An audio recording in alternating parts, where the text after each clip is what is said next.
Olá! A gente vai corrigir a revisão agora, tá bom? Então vamos lá.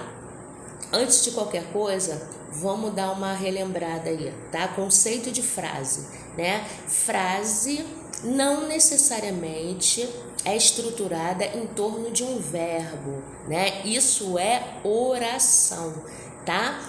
Quando há verbo, né, no centro ali da estrutura, eu digo que é oração ou frase verbal, tá? O conceito de frase, né, é tudo que estabelece comunicação, tudo que tem sentido completo, eu digo que é frase, né? Pode ser, inclusive, apenas uma palavra, né? Como, por exemplo, a gente já viu silêncio, né? Silêncio é frase? É frase, né? Porque estabelece comunicação, eu entendo o que se está pedindo, tá bom? Então, é frase, tá? Frase que a gente diz nominal, tá bom? Então, se eu tenho verbo nesse enunciado, eu tenho frase verbal ou oração.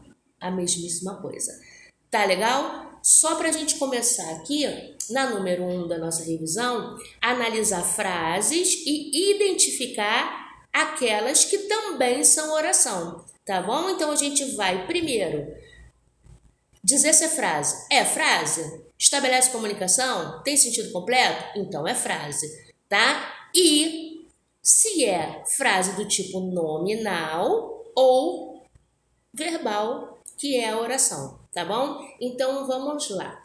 Para começar a história, eu já digo que todas as opções constituem frases. Todas têm sentido completo, tá? Só vamos aqui diferenciá-las. É frase nominal ou é frase verbal oração, né? Então vamos lá. Parabéns por tudo. Eu tenho verbo nesse enunciado? Parabéns por tudo. Não, eu não tenho verbo. Então é frase nominal, tá? Na letra B, que comportamento agressivo? É frase, pois estabelece comunicação, tem sentido completo, mas não tem verbo. Não tem verbo no enunciado, eu digo que é frase nominal. Será que ele vem hoje? Agora sim, né? Será verbo ser, né? Então aqui eu tenho frase verbal ou então oração, né? Eu quero, né? Verbo querer, né? Então frase verbal, oração. Agora, por favor, tem o verbo aí? Não tenho, né? Então, frase nominal. E por último, nem pense nisso. Tem o verbo pensar, então, se eu tenho o verbo, eu tenho frase verbal, oração. Tá bom? Número 2. Indique por quantas orações são formados os seguintes períodos, tá? Então, vamos retomar isso. Eu conto o número de orações pelo número de verbos, né? Se eu tenho 2 verbos, eu tenho 2 orações, não confundindo com locução verbal. Locução verbal, quando eu tenho duas formas verbais juntas, né? 2 verbos juntos, indicando uma só ação, aí eu vou contar como um só, tá? Mas se eu tiver verbos, né, dentro daquele enunciado, aparecendo mais de uma vez, eu conto pelo número desses verbos o número de orações, tá? Se eu tenho um verbo só, uma oração só ou uma locução verbal só, eu tenho um período simples, né? Então, se eu tenho mais de um verbo, né? Então, mais de um, de 2 em diante, eu vou ter 2 orações e período, 2 ou mais orações e período composto, tá? Então, é só contar o número de verbos ou o número de orações daquele período, né? Que eu vou classificar em período simples, se for um só, e mais de um, eu vou ter período composto, tá bom? Então, é só contar o número de verbos. Por isso, eu volto a dizer, importantíssimo que nessa altura do nosso curso, você saiba identificar o verbo, porque se não souber, Babou, né? Então vamos lá. Eu li e reli, mas mesmo assim não entendi. Então a gente tem de identificar quem é verbo aí nesse enunciado, né? Quais são os verbos? Eu tenho li, reli, né? Verbo ler, verbo reler, e o verbo entender lá no final. Então eu tenho 3 verbos, então eu tenho 3 orações, tá? Eu li uma oração e reli outra oração e mais mesmo assim não entendi a terceira oração, tá? Então 3 verbos, período composto. 3 orações, 3 verbos, período composto, tá? Vamos lá, letra B. Na semana passada, fomos ver o filme do Batman. Aí eu tenho uma locução. Fomos, verbo ir, né, no passado. Fomos ver. É locução verbal, né? E indica uma ação só. Então eu tenho aí um verbo, tá? A locução tem valor de um verbo. Então aqui eu tenho período simples, tá? Um verbo, uma locução, perdão, uma oração, período simples. Muito bem. C. A professora pediu atenção e os alunos ouviram em silêncio.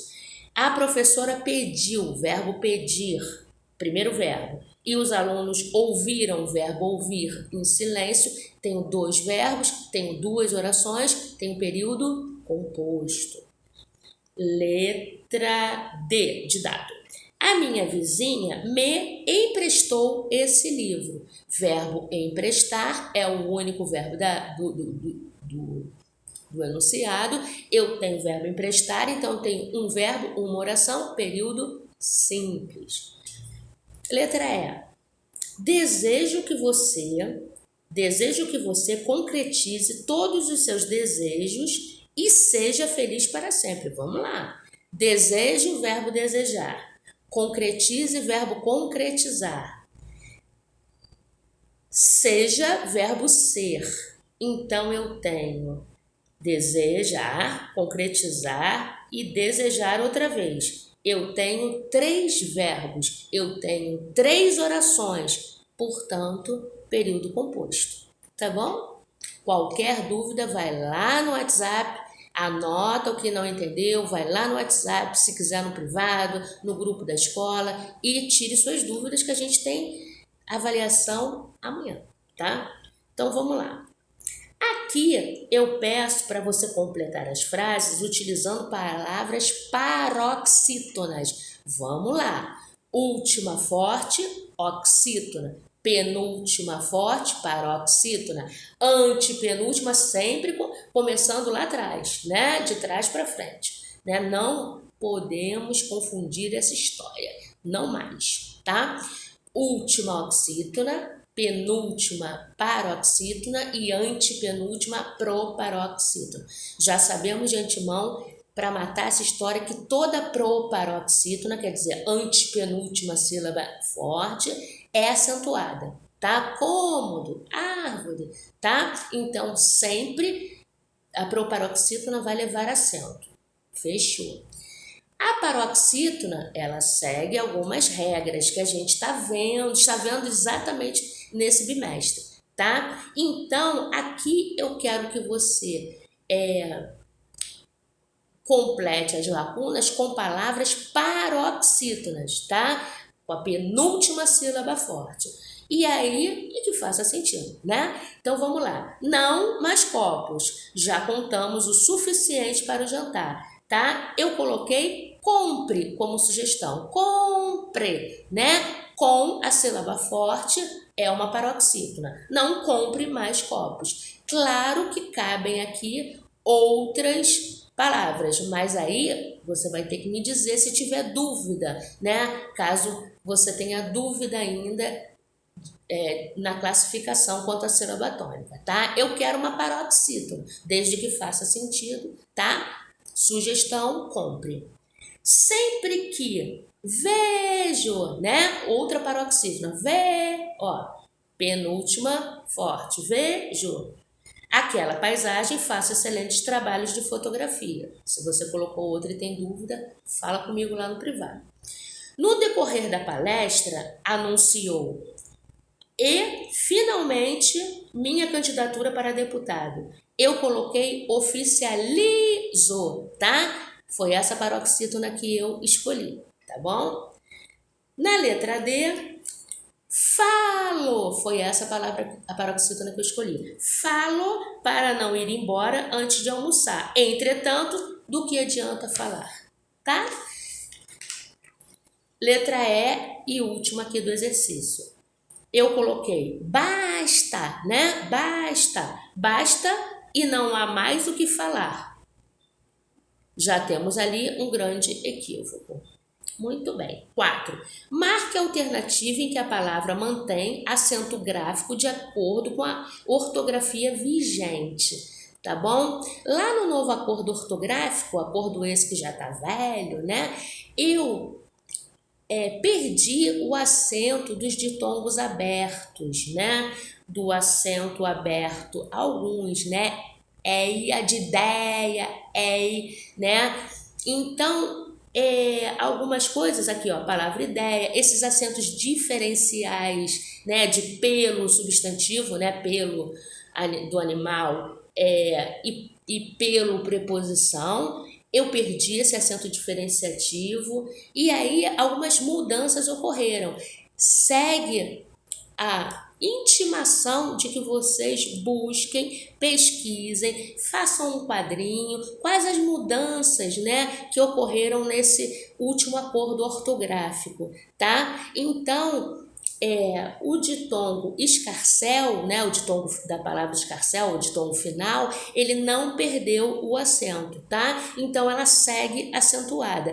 É importante que eu vá lá, que eu pesquise, que eu busque, que eu reescreva para memorizar que mudanças aconteceram, tá? Digita lá no Google, tá? Eu tenho esse quadrinho aí já informado aí em algum momento, eu passei para alguém esse printzinho, né, dessas mudanças, mas vale a pena buscar, porque é buscando, construindo, reconstruindo, tá, essas regras que vocês vão memorizá-las, porque é questão de memorização só. Tá bom? Então vai lá, busca no Google, né? Mudanças ocorridas no novo acordo ortográfico, tá bom? Então a gente vai ficar com a letra E, escarcel, né? De céu, não perdeu esse ditongo, não perdeu o acento, tá? Então vamos lá. Na número 5, ele quer que a gente marque a alternativa cujas palavras são acentuadas em razão da mesma regra, tá? Então, ó. A palavra réu é acentuada pelo mesmo motivo que escarcel lá no exercício anterior, né? Porque é ditongo aberto da oxítona. Só que sofá obedece a outra regra, né? Oxítona terminadas em A, E, O, seguidas ou não de S. Não é a mesma regra do ditongo réu, tá? Então aqui já morreu. Música na letra B é acentuada porque é uma proparoxítona e toda proparoxítona é acentuada, né? Lembra? Árvore, enfim. Cômodo, eu acentuo todas as proparoxítonas, né? A antepenúltima sílaba forte. E aí você já não é acentuada porque ela nem é proparoxítona, você é oxítona, terminadas em A, E, O, seguidas ou não de S, tá? Então é outra regra, já morreu, né? Avó também e Pará, né? Então eu tenho aqui a mesma regra, tá? Todas são paroxítonas terminadas em A, E, O, em, está na mesma regra, tá bom? Então, aqui sim na C eu tenho a mesma regra, tá bom? Então, só para fechar aqui a gente analisar direitinho. Na letra D eu tenho eu tenho uma paroxítona, né? Pá é um monossílabo, né, tônico. Jequitibá é uma oxítona, quer dizer, nem a classificação de sílaba tônica é a mesma. Eu tenho uma paroxítona, um monossílabo e uma oxítona. Então, como assim acentuado pela mesma regra? Essa D está escancaradamente errada. Lá na E, eu tenho saúde, né, a vogal U, né, do hiato. Eu tenho ônibus, né? Saúde é paroxítona. Ônibus é proparoxítona. Ônibus, toda proparoxítona é acentuada. E fé é um monossílabo. Então aqui eu também, igualmente errado, como na letra D, aqui eu também tenho classificações diferentes. Então, como assim seguir a mesma regra? Né? Tem de ser a mesma classificação, a palavra tem que obedecer a mesma classificação por sílaba tônica e cair na mesma regra, como na letra C, que é a correta. Tá bom? Então, vamos lá. 1000 beijos, boa prova, estudem, tá? Caderno de atividade, revisão, tá? Onde a gente tem exercícios. Matéria da prova é sequência descritiva, expositiva, narrativa, regra dos paroxítonas, né? Essas regras que começam a complicar, tá? Frase, conceito de frase, o que é frase, oração. Vamos lá, quem tem dificuldade, vamos treinar mais um pouco essa coisa de detectar o verbo, que é imprescindível que se saiba na altura do campeonato, tá bom? Boa prova, amanhã vem tudo, bom teste, né? Mais uma coisa, vem tudo direitinho, tá? As instruções, dá uma olhada nas instruções, sabe? A coisa tá apertando em termos de... Tá me mandando essa coisa de foto, gente, não tem como eu corrigir. Vocês enviam a mesma foto, já aconteceu isso e ficou incrivelmente prejudicada a pessoa. Eu não posso aceitar, né, essa coisa da internet, sem ar, a gente estende o prazo, sem ar que eu digo sem sinal, né? O sinal é vital, então, mal comparando ao ar. Enfim, tá? Presta bem atenção nas instruções, pode digitar lá no comentários particulares se você ainda não consegue editar o texto, tá bom? Então se comuniquem na hora do teste via WhatsApp comigo, né? E se tiverem algum problema nessa questão de digitar, de não conseguir, de estar com problemas de internet, tá bom? Que a gente conversa, tá? Mas atentem muito bem para as instruções. Perdão, lá que tá tudo direitinho, tá? Então, bom teste. Vocês estão podendo consultar, então façam com atenção, sem pressa, tem bastante tempo para fazer, não é campeonato, ninguém é Ayrton Senna, tá legal? Façam com bastante carinho, bastante atenção e não esqueçam que no dia 11 a gente tem um livro de literatura, prova importante, tem peso 10, tá? O Garoto Consumista na Roça. Então, tá desde o 30 de setembro postado lá na plataforma Livro Virtual. Então, não tem como não ter dado conta de ler o livro, tá bom? Então, beijos no core. Até amanhã com o teste, tá? E já tem o teste de espanhol. Fiquem com Deus. Beijos.